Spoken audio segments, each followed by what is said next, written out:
दोस्तों, आप में से कोई कोर्ट के चक्कर काट रहा है तो कोई स्टूडेंट गर्दनी बाग में दिन रात प्रदर्शन कर रहे हैं। कोई बार बार यूट्यूब स्क्रॉल कर रहे हैं इस उम्मीद में कि कहीं से एक खबर मिल जाए कि बीपीएससी परीक्षा पूरी तरह से रद्द हो गई है। लेकिन अब तक ऐसा क्यों नहीं हुआ? क्या दोबारा परीक्षा होगी या नहीं, इसका फैसला सिर्फ सरकार और बीपीएससी पर नहीं छोड़ा जा सकता है, क्योंकि इतिहास गवाह है कि जब भी परीक्षा में धांधली हुई तब कोर्ट ने कई बार छात्रों के पक्ष में बड़ा फैसला सुनाया। मैं एडवोकेट स्वराज कुमार। सबसे पहले एक रिसेंट केस देखते हैं जिसमें एग्ज़ाम को पूरी तरह से कैंसिल कर दिया गया। 18 जून 2024 को नेशनल टेस्टिंग एजेंसी यानी कि एनटीए द्वारा यूजीसी नेट जून 2024 परीक्षा का आयोजन किया गया था। यह परीक्षा देश भर में 300 से अधिक केंद्रों पर ऑफलाइन मोड यानी कि पेन और पेपर में आयोजित की गई थी, जिसमें लगभग 9 लाख उम्मीदवार शामिल हुए थे। परीक्षा के बाद गृह मंत्रालय के तहत भारतीय साइबर अपराध समन्वय केंद्र यानी कि NCTAU से परीक्षा में गड़बड़ी के संकेत मिले और जांच में पाया गया कि ऑनलाइन चैट फोरम पर प्रश्न पत्र और उनके हल के बारे में बातचीत हो रही थी, जो परीक्षा की शुचिता पर सवाल उठाती है। परीक्षा की निष्पक्षता सुनिश्चित करने के लिए शिक्षा मंत्रालय ने 19 जून 2024 को यानी सिर्फ और सिर्फ 24 घंटे में यूजीसी नेट को रद्द करने का निर्णय लिया। अब सवाल ये है कि बीपीएससी परीक्षा रद्द क्यों नहीं हो रही है, जबकि यूजीसी नेट परीक्षा तुरंत यानी कि 24 घंटे के अंदर में रद्द कर दी गई। बीपीएससी और यूजीसी नेट दोनों परीक्षाएं महत्वपूर्ण हैं, लेकिन इनकी प्रकृति और प्रशासनिक प्रक्रियाएं अलग अलग हैं। आइए समझते हैं कि यूजीसी नेट को एक दिन में रद्द कर दिया गया, लेकिन बीपीएससी परीक्षा इतने स्टूडेंट के प्रोटेस्ट और धरना प्रदर्शन के बाद भी रद्द नहीं हुआ। तो यहाँ बीपीएससी 2024 परीक्षा में भी पेपर लीक के आरोप लगे हैं, लेकिन प्रशासन का दावा है कि पूरी परीक्षा लीक नहीं हुई, बल्कि कुछ केंद्र पर गड़बड़ी हुई और सिर्फ एक केंद्र पर पुनः परीक्षा करवाकर इसे संतुलित किया गया। जबकि यूजीसी नेट की परीक्षा में कोई लंबी कानूनी लड़ाई नहीं हुई, सीधे केंद्र सरकार और शिक्षा मंत्रालय ने निर्णय लिया और डिसीजन लिया। इस केस से एक चीज़ साफ हो गया कि अगर पटना हाई कोर्ट में बीपीएससी पेपर लीक से रिलेटेड स्ट्रांग एविडेंस दिया जाए तो पूरी परीक्षा रद्द करके फिर से री एग्ज़ाम हो सकता है।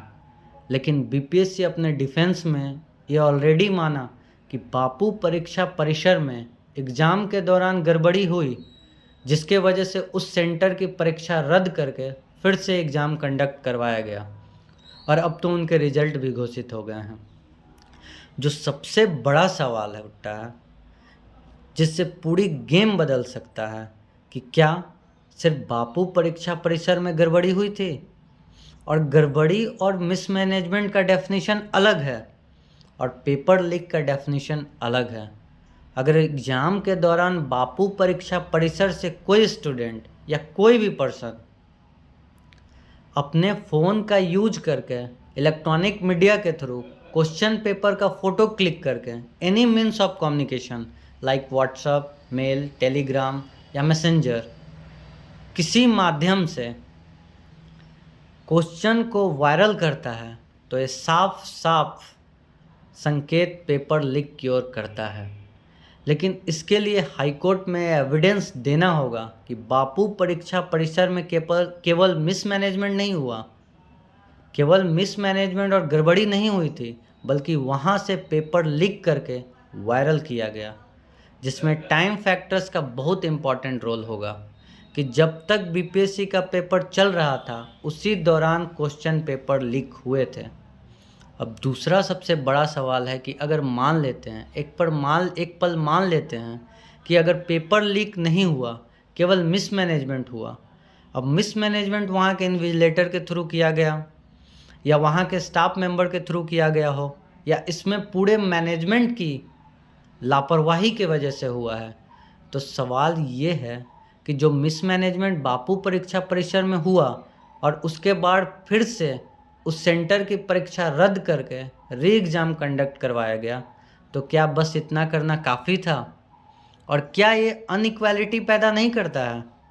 क्या उन बच्चों के साथ नाइंसाफ़ी नहीं होगी जिनका सेंटर बापू परीक्षा परिसर में नहीं था?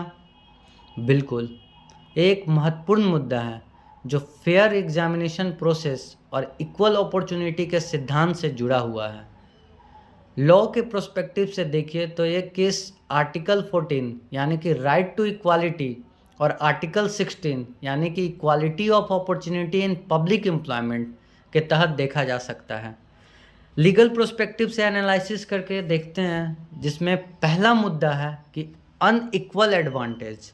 जब एक एग्ज़ाम दो अलग अलग दिन कंडक्ट होता है और एक ग्रुप को एग्ज़ाम का पैटर्न पहले से पता लग जाता है या अंदाज़ा लग जाता है, तो ये अनफेयर एडवांटेज क्रिएट करता है।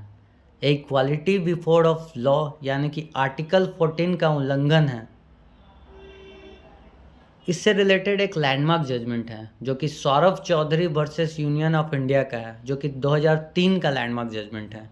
इस केस में सुप्रीम कोर्ट ने कहा कि कंपटीशन एग्ज़ाम में सभी कैंडिडेट को इक्वल लेवल प्लेइंग फील्ड मिलना चाहिए।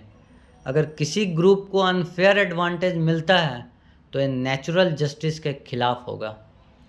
दूसरा मुद्दा है नॉर्मलाइजेशन का ना होना। क्या ये अनफेयर है? जब एक एग्ज़ाम मल्टीपल शिफ्ट में होता है तो नॉर्मलाइजेशन का होना ज़रूरी होता है ताकि डिफ़िकल्टी लेवल को इम्बैलेंस एडजस्ट हो सके। इससे रिलेटेड एक लैंडमार्क जजमेंट है T Shankar Prasad versus Union of India, जो कि 2018 का लैंडमार्क जजमेंट है। इस केस में सुप्रीम कोर्ट ने कहा था कि अगर एक ही एग्ज़ाम दो अलग अलग शिफ्ट में हो रहा है तो डिफ़िकल्टी लेवल को एडजस्ट करने के लिए नॉर्मलाइजेशन ज़रूरी है।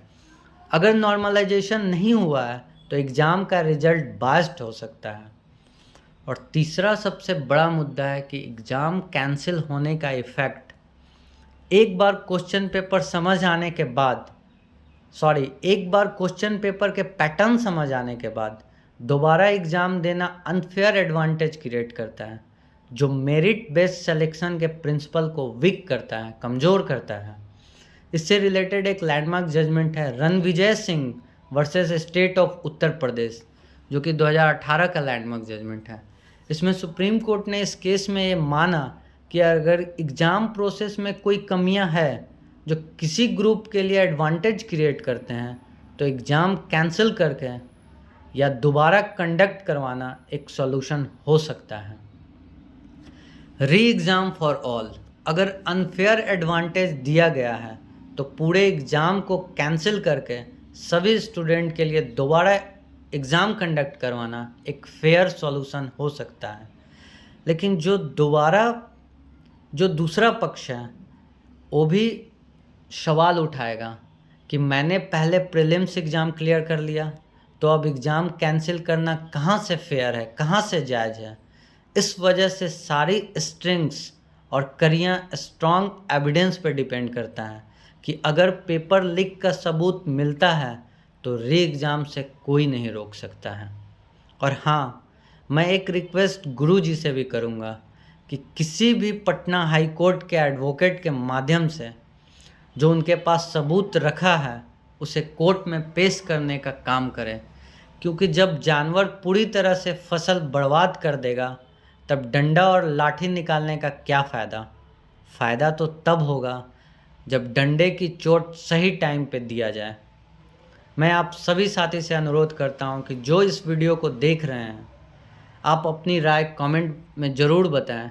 आप अपनी बात रखने के लिए स्वतंत्र हैं। जय हिंद, जय भारत।